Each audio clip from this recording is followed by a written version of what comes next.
नमस्कार मित्रांनो, learn English through Marathi या प्रोग्राममध्ये आपलं सर्वांचं स्वागत आहे. आणि आज आपण कंटिन्यू करतोय आपली सिरीज म्हणजेच some sentences of daily uses. Some sentences of daily uses. आणि याच्यामध्ये जो आपला आजचा टॉपिक आहे तो आहे बँक्स. का आहे? बँक्स. म्हणजे जे काही आपल्याला आज सेंटेन्सेस बघायचे आहेत, जे काही आपल्याला वाक्य बघायची आहेत, तर ती कशाशी संबंधित राहणार आहेत? ती राहणार आहेत बँकेशी संबंधित. बरोबर. तर आजचा जो पहिला सेंटेन्स आहे तो आहे, मी माझे पैसे स्टेट बँक मध्ये जमा करतो. मी माझे पैसे स्टेट बँक मध्ये जमा करतो. हा झाला मराठीमध्ये सेंटेन्स. बरोबर. हे कसं झालं? मराठीमध्ये वाक्य.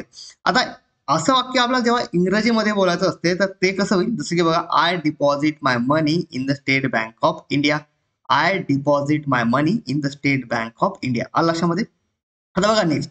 नेक्स्ट आहे, तुम्ही कोणत्या बँकेशी व्यवहार करता? तुम्ही कोणत्या बँकेशी व्यवहार करता? हे काय झालं? प्रश्नार्थी वाक्य. बरोबर. तुम्ही कोणत्या बँकेशी व्यवहार करता? आता असं वाक्य आपल्याला जेव्हा इंग्रजीमध्ये बोलायचं असते तर तेव्हा कसं होईल? जसं की which bank do you deal with? Which bank do you deal with? हे काय झालं? प्रश्नार्थी वाक्य. म्हणजे तुम्ही कोणत्या बँकेशी व्यवहार करता. आलं लक्षात? आता बघा नेक्स्ट. नेक्स्ट आहे, मी महाराष्ट्र बँकेसोबत व्यवहार करतो. मी महाराष्ट्र बँकेसोबत व्यवहार करतो. आता हे झालं मराठी. जेव्हा आपण त्याला इंग्रजीमध्ये बोलू तर तसं तेव्हा तेव्हा कसं होईल? I deal with bank of Maharashtra. I deal with bank of Maharashtra. म्हणजेच मी महाराष्ट्र बँकेशी व्यवहार करतो. आलं लक्षामध्ये? आता बघा नेक्स्ट. नेक्स्ट आहे, हा चेक पंजाब नॅशनल बँकेचा आहे. हा चेक पंजाब नॅशनल बँकेचा आहे. कसं होईल मग? This cheque is on the Punjab national bank. This cheque is on the Punjab national bank. हे काय झालं? इंग्रजीमध्ये. म्हणजे हा चेक पंजाब नॅशनल बँकेचा आहे. आलं लक्षात? नेक्स्ट बघा.